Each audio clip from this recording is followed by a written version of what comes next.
Guys, nandito kami saan? Ano to dong? Cavitex. Cavitex. Ang ganda pala dito, no? Ano siya? Sa Coastal Road to, di ba? Ayan na yun, no? Dati nadaan ako dito, nagbabaklaran ako lagi. Ang ganda. Eh di pag nagbaha-baha dong, apaw to. Kasi yung alam mo yung tulay sa Sapote dati? Dong umapaw yon, yung Jollibee doon. Ano yon? Wala na yung Jollibee kabila eh. Ah, wala na? Sarado na. Nilipat lang sa kabila. Eh kasi nga na ano yan, binabaha yan dong. Maliit pa kayo, diyan kayo laging kumakain, dinadala namin. Ulo, ang mga bagay, ang dami palang remote areas talaga dito. Wala Ano? sinusunog. Ayun o, dinidemolish na sila. Oo, yung sa remote. Diyan dadaan yung LRT. Ah, ganun. Anong ginawa? Binabayaran sila, ganun. Wala. Walang mabayaran. Kasi nakikitayo lang naman sila dyan, parang ganun, no? Government property. Mm. Pero ewan ko, binayaran yan sila. Para Wala siguro kung ano, may relocation na ibibigay. Oo, na doon na sila titira. Ang location, binibenta nila. Parang may monthly pero hindi siya ganun kamahal. Baka yung mga katulad sa Lakeside, mga ganon. Ay hindi Lakeside, yung ano ba yung Southville. Kasi mura lang ang monthly niyan pag ganyan. Pero may monthly pa din. Ganun yung ano. Uy, ngayon lang ako nakabalik dito. Dati kasi nagbabaklaran tayo lagi, Gina, di ba? Dito kami lagi, alam mo yung kami ng mama mo nung dalaga pa kami, lagi kami pumupunta sa baklaran. Kaya ang tagal na, ayan, may plane. Ayan o. Ang ganda. Maganda na dito. Sus dati, grabe ang daan dito dong. Ayan, lagi ako nadaan dito eh. Mga matawid-tawid pa dati. Tsaka alam mo nung maliit pa kayo ni Rainiel, namimili kami dito sa coastal ng isda. Alam mo yung bulungan ba yan? Bulungan. Oh, yun, dyan dong. Diyan dati. Alam mo yung worth, ano mo dyan, 1,500, 2,000? Ang dami na.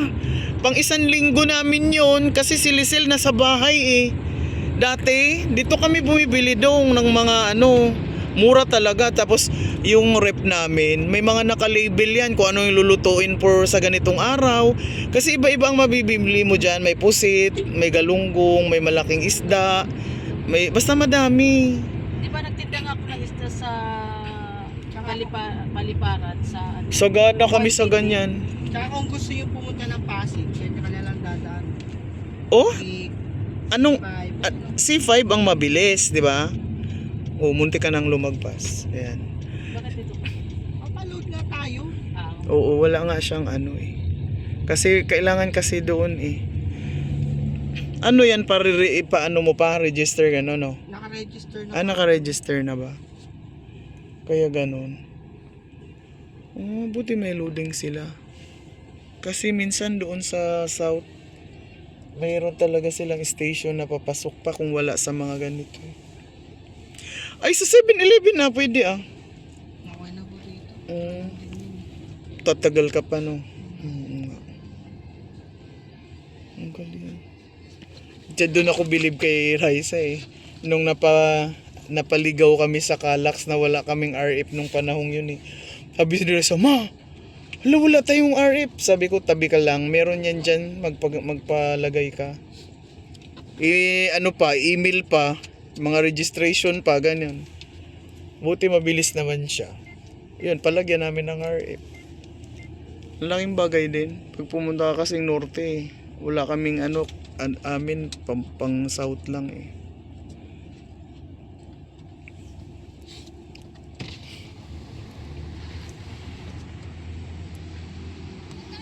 Lahat na po yun.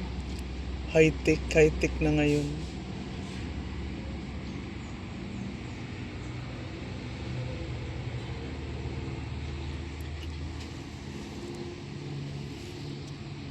Dami palang station nila ditong magloading, no? Hanggang doon yun, no? Dali lang pala pag dito.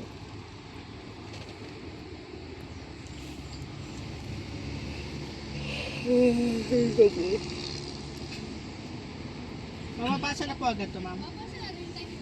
Okay. Ang galing.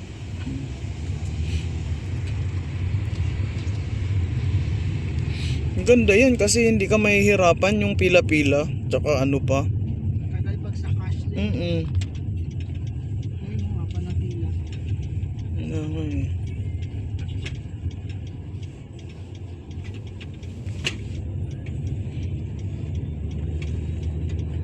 Gamayra po. Gamayra na. Gamayra. Way karne kay tulog ko. Adlaw ko. Karne.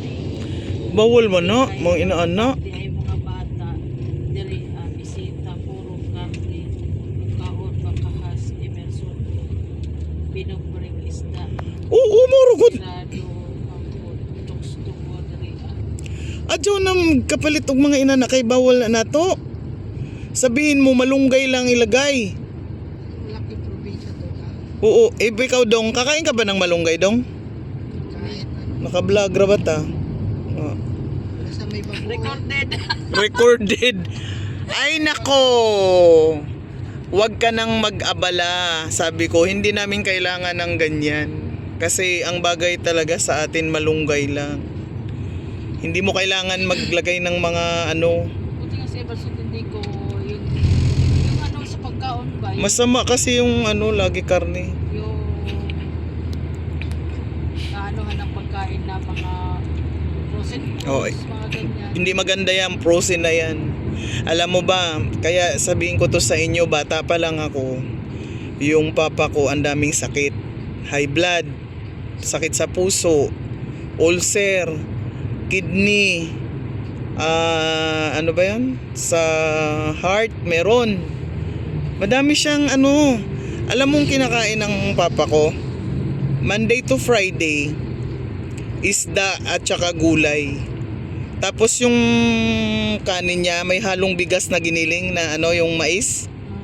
Ganon. Tapos ang pinaka-piesta naming araw, Sabado at Linggo. Doon kami nagkakarne. Halimbawa, baka, baboy, ganyan. Ganyan sa amin. Bata pa lang ako, ganun yun. Lahat puro mga gulay talaga, Lunes hanggang Biyernes. Kaya naabot ng 86 years old. 'Di ba? Ang daming sakit ng papa ko pero nabuhay siya ng ganun. Kasi ganun nga. Tas yung kape namin, Gina, alam mo yung bigas na mais? Sinasangag yun. Di ba nabablakin yun? Ganon. Yun ang kape niya. Di siya nagkakape ng iba. Minsan lang kami nainom siya ng tsokolate kasi may mga tanim kaming kakao. Ginigiling yun. Minsan nga, inaano lang namin yun sa bayo. Alam mo ganon. May mga buo-buo pang ganon. Hindi yun pinong-pino. Pero pwede na ipagiling. Yun ang dapat. Pag gusto mong yung lifestyle mo, babaguhin mo. Kasi sa mga edad na mga 50 pataas, hindi na dapat laging nagkakarni. Bihira na lang dapat. Kami wala namang Mm-mm. nasanay kami sa Tsaka yung pinobre nga pagkaon. oo, at saka po ay yung mga fast food na sinasabi mo. Fast food na gano'n. Naku, wag kayong ganyan. Yan ang pinagmumula ng mga cancer. Hindi naman masamang kumain ng Jollibee, McDo, mga pizza, ganyan. Okay naman yan. Pero pag lagi-lagi yung ginagawa yan, nako. Pag-usapan na yun. Nako, yun, dyan nga ang dyan nga, nagtitrigger nga ang mga dyan sa pang-cancer. Lalo na yung mga, lagi kayo nag-uulam ng hipon, number 1 yan. Yung pusit, number 1 yan. Basta yung mga ganong pagkain na pinagmumulan yan. Kaya huwag kayong masyadong dapat malunggay lang kayo, mga halo-halong mga talbos. Yung tatay namin dati isda, lalagyan ng malunggay at saka talbos. Parang laswa. Ganyan siya lagi. Tapos minsan siya ng kilawin, tapos o kaya prito, paksiw, mga ganun. Magaling naman kasi ang nanay ko sa mga ganyan. Hindi masyadong sa karne. Kaya tumatagal sila. Kahit na may high blood na, may pag ikaw may ganung tas hindi ka maingat, ay ari, mahirap. Ang grabe nga rin naman doon kasi ganito na dito kaya mabilis siya. Pero kung sa baba ka dadaan, hindi. Sarap tulog, gwapo. Gwapo! Mahal nga lang talaga. Mahal, no? Magkano ang toll fee pag dito sa taas doon? 45. Mahal, no? Simula dyan, tapos hanggang dyan ka lang sa naiya. Tapos iba na naman yung... No, may putol-putol yan eh. Iba kasi to eh, naiiyaks to eh. Ah, kaya pala. Gwapo! Tapos pagdating dyan, iba na naman. Nandun ko na nakalagpas ka na, Skyway Stage 3 naman yun. Mm-mm. Iba na yun. Iba na naman yung bayad nun. Sarap naman. Tapos kung saan ka lalabas, yun yung kung magkano yung ano. Kaya nga, aanuhin mo talaga yun. Ganyan ang Mga nasa 200 ata. mahal pero mabilis ka, no? Pero sa baba kasi walang bayad, mabagal ka naman. Halika. Gwapo, halika. Halika. Alam mo na, tingin na siya sa akin. Halika. Gusto mo? Pogi. Halika. Halika. Ay, dulo. No, dumano sa'yo? Gwapo! Ala guys, so, Alam tingnan niyo mo si pangalan ano, niya? si Guwapo. Ayan o. Oh. Hello! Hi! Yan yung ihahatid namin. Ayan o. 25k. Ang mahal ng presyo, kaya nga poging-pogi sa presyo pa lang. Ayan o. Ang galing. Ang galing.